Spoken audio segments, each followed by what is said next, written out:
नमस्कार, सप्ततारा न्यूजमध्ये आपले स्वागत आहे। आज शनिवार दिनांक 18 नोव्हेंबर 2023 न्यूज बुलेटिनमध्ये जाणून घेऊया आजच्या ठळक घडामोडी।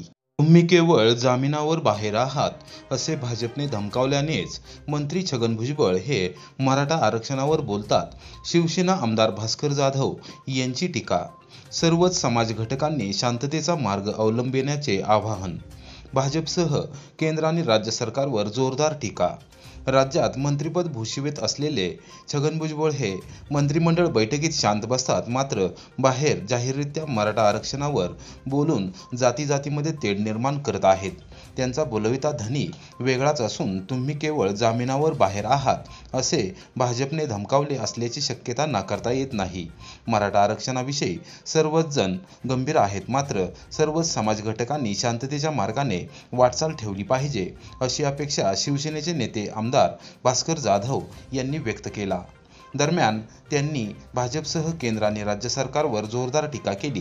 कोरेगाव येथे एका कार्यक्रमासाठी आमदार भास्कर जाधव हे शनिवारी सायंकाळी आले होते। शासकीय विश्रामगृहावर त्यांनी पत्रकारांशी संवाद साधला। शिवसेनेचे जिल्हा प्रमुख सचिन मोहिते, उपजिल्हा प्रमुख प्रताप जाधव, तालुका प्रमुख सचिन झांजुर्णे, शहर प्रमुख अक्षय बर्गे, अशोक भोसले, कोरेगाव बार असोसिएशनचे अध्यक्ष ॲडव्होकेट PC भोसले यांच्यासह शिवसेनेचे पदाधिकारी यावेळी उपस्थित होते। आमदार जाधव यांनी केंद्र आणि राज्य सरकारवर टीकेची झोड उठवली। मराठा आरक्षणाविषयी छगन भुजबळ यांच्या भूमिकेवर त्यांनी थेट प्रश्नचिन्ह उपस्थित केले। आरक्षणाच्या बाबतीत काल जे काही भुजबळांनी वक्तव्य केलं, मला असं वाटतंय की भुजबळांना कोणतरी उचकवतोय।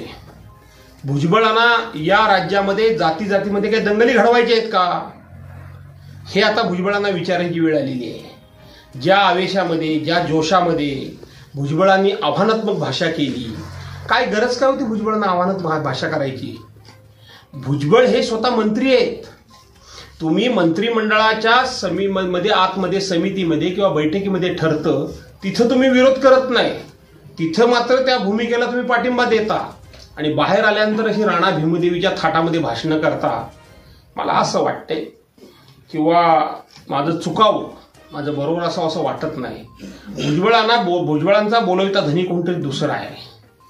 भुजबळांना कोणीतरी अशी धमकी दिलेली दिसतेय की तुम्ही हे काहीतरी अशा पद्धतीचं वक्तव्य करा, दोन समाजामध्ये अशा पद्धतीचे वादंग निर्माण होतील अशा प्रकारचं वर्तन करा, न पेक्षा तुम्ही जामिनावर बाहेर आहात ही जाणीव कुणीतरी एका भारतीय जनता पार्टीच्या वरिष्ठ नेत्याने करून दिलेली असल्यामुळेच भुजबळांकडून अशा प्रकारची वक्तव्य होत आहेत। परंतु माझी एकच विनंती राहील, दोन्ही समाजाच्या लोकांना संयम ठेवा। बाबांनो रे, या वादातून काहीही कोणाच्या पदरात पडायचं नाहीये। कोणाला तरी ह्या जातीय दंगली घडवायच्याच आहेत। गेल्या 6 महिन्यापूर्वी आपल्या महाराष्ट्रामध्ये 9 ठिकाणी जातीय दंगली झाल्या। कोल्हापूर सारख्या ठिकाणी छत्रपती शाहू महाराजांचा विचारांचा कोल्हापूर जो आहे तिथं सुद्धा जातीय दंगल घडते आणि म्हणून त्या धार्मिक दंगली होत्या। ह्या जातीय दंगली घडवण्याच्या पाठीमागे कोणतरी आहे की काय याचा विचार करून कोण काय बोलतायत इकडे लक्ष न देता सर्वांनी आपली डोकी थंड ठेवून आपापले अधिकार आणि आपापले हक्क कसे आपल्याला मिळवता येतील याकरता प्रत्येकाने आपली ताकद, आपली बुद्धी आणि आपले लढे चालू ठेवायला काहीच हरकत नाही। मराठा आरक्षणावरून जातीमध्ये तेढ निर्माण करणाऱ्या मंत्री छगन भुजबळ यांच्या प्रतिकात्मक पुतळ्याचे क्षेत्रमाहुली येथे दहन। युवक कार्यकर्त्यांनी केली जोरदार घोषणाबाजी। महाराष्ट्राचे मंत्री छगन भुजबळ हे मराठा आरक्षण या विषयावरून जातीमध्ये तेढ निर्माण करण्याचा प्रयत्न करत आहेत। त्यांचा हा प्रयत्न निश्चितच निषेधार्ह आहे असे स्पष्ट करत कोरेगाव विधानसभा मतदारसंघातील क्षेत्रमाहुली येथे शनिवारी सायंकाळी युवक कार्यकर्त्यांनी एकत्रित येऊन सातारा-लातूर राष्ट्रीय महामार्गावर छगन भुजबळ यांच्या प्रतिकात्मक पुतळ्याचे दहन केले। यावेळी जोरदार घोषणाबाजी करण्यात आली। या आंदोलनामुळे महामार्गावरील वाहतूक काही काळ विस्कळीत झाली होती। संपूर्ण महाराष्ट्रात मराठा आरक्षणाचा विषय हा गंभीर बनला आहे। असे असताना देखील राज्याचे जबाबदार मंत्री छगन भुजबळ हे जातीमध्ये तेढ निर्माण करत आहेत असा आरोप करत युवक कार्यकर्त्यांनी एकत्रित येऊन छगन भुजबळ यांच्या प्रतिकात्मक पुतळ्याचे महामार्गावर दहन केले। यावेळी जोरदार घोषणाबाजी करण्यात आली। संपूर्ण राज्यात मराठा आरक्षण आंदोलनाने व्यापक स्वरूप घेतले आहे। मराठा आंदोलक मनोज जरांगे पाटील यांना सर्वत्र पाठिंबा मिळत आहे। मात्र हे बघवत नसल्याने केवळ आपल्या राजकीय फायद्यासाठी समाजाचा वापर करत मंत्री छगन भुजबळ हे ओबीसी समाज आणि मराठा समाजामध्ये राजकीय दरी निर्माण करण्याचा प्रयत्न करत असल्याचा आरोप या युवक कार्यकर्त्यांनी केला। ऊस वाहतूक करणाऱ्या बैलगाडीवरून खाली पडलेल्या चालकाच्याच डोक्यावरून गेले चाक, जागीच मृत्यू। अकस्मात मृत्यूची कोरेगाव पोलीस ठाण्यात नोंद। जरंडेश्वर शुगर मिल्सकडे ऊस वाहतूक करणाऱ्या बैलगाडीवरून खाली पडलेल्या चालकाच्या डोक्यावरून बैलगाडीचे चाक गेल्याने त्याचा मृत्यू झाला। नवनाथ रोहिदास पोले वय 40 राहणार भुरेवाडी सौताडा जिल्हा बीड असे त्याचे नाव आहे। या प्रकरणी कोरेगाव पोलीस ठाण्यात अकस्मात मृत्यू अशी नोंद करण्यात आली आहे। नवनाथ पोले हे सध्या जरंडेश्वर शुगर मिलच्या कार्यस्थळावर बैलगाडी तळावर वास्तव्यास आहेत। शनिवारी सकाळी 9:30 वाजण्याच्या सुमारास ते वडाजीवाडी गावच्या हद्दीत माळ्याची वस्ती येथे कच्च्या रस्त्यावरून बैलगाडीत ऊस भरून कारखान्याकडे निघाले होते।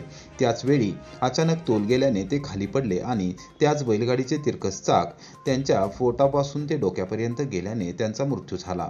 अपघातानंतर तात्काळ कारखान्याचे अधिकारी व अन्य बैलगाडी वाहन यांनी नवनाथ पोले यांना कोरेगावच्या उपजिल्हा रुग्णालयात आणले, मात्र वैद्यकीय अधिकाऱ्यांनी मृत घोषित केले।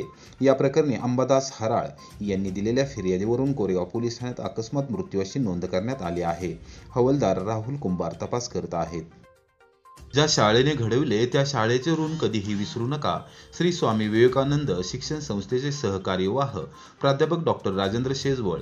कोरेगावच्या दी मॉडर्न इंग्लिश स्कूलमध्ये माजी विद्यार्थी स्नेह मेळावा। आयुष्यामध्ये शिक्षणाला खऱ्या अर्थाने महत्त्व आहे।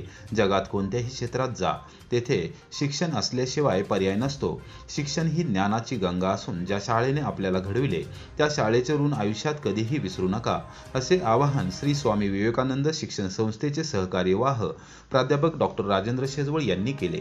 संस्थेच्या कोरेगाव येथील दी मॉडर्न इंग्लिश स्कूल व ज्युनियर कॉलेजमध्ये इयत्ता 10वीच्या 1993-94च्या बॅचच्या माजी विद्यार्थ्यांचा स्नेहमेळावा शनिवारी ज्युनियर कॉलेजच्या सभागृहात झाला। त्याप्रसंगी अध्यक्षस्थानावरून प्राध्यापक डॉक्टर शेजवळ बोलत होते। प्रमुख पाहुणे म्हणून संस्थेचे आजीव सेवक प्राचार्य एम.बी. भोसले उपस्थित होते। प्राचार्य बी.एम. साळुंखे, माजी प्राचार्य शिर्के, माजी प्राचार्य चव्हाण, प्राध्यापक कोडगुले, प्राध्यापक जाधव, प्राध्यापक सौ हजारे, प्राध्यापक भादिंगे, प्राध्यापक रासकर यांच्यासह आजी माजी शिक्षक उपस्थित होते। प्रारंभी मान्यवरांच्या हस्ते सरस्वती पूजन, श्री स्वामी विवेकानंद यांच्या प्रतिमेचे पूजन करण्यात आले। डॉक्टर गणेश होळ यांनी स्वागत व प्रास्ताविक केले। प्राध्यापक राधा पाटील यांनी सूत्रसंचालन केले। शमशुद्दीन बेग यांनी आभार मानले। यावेळी विद्यार्थ्यांनी शाळेतील आठवणींना उजाळा दिला। सेवानिवृत्त शिक्षकांनी देखील मनोगत व्यक्त केले।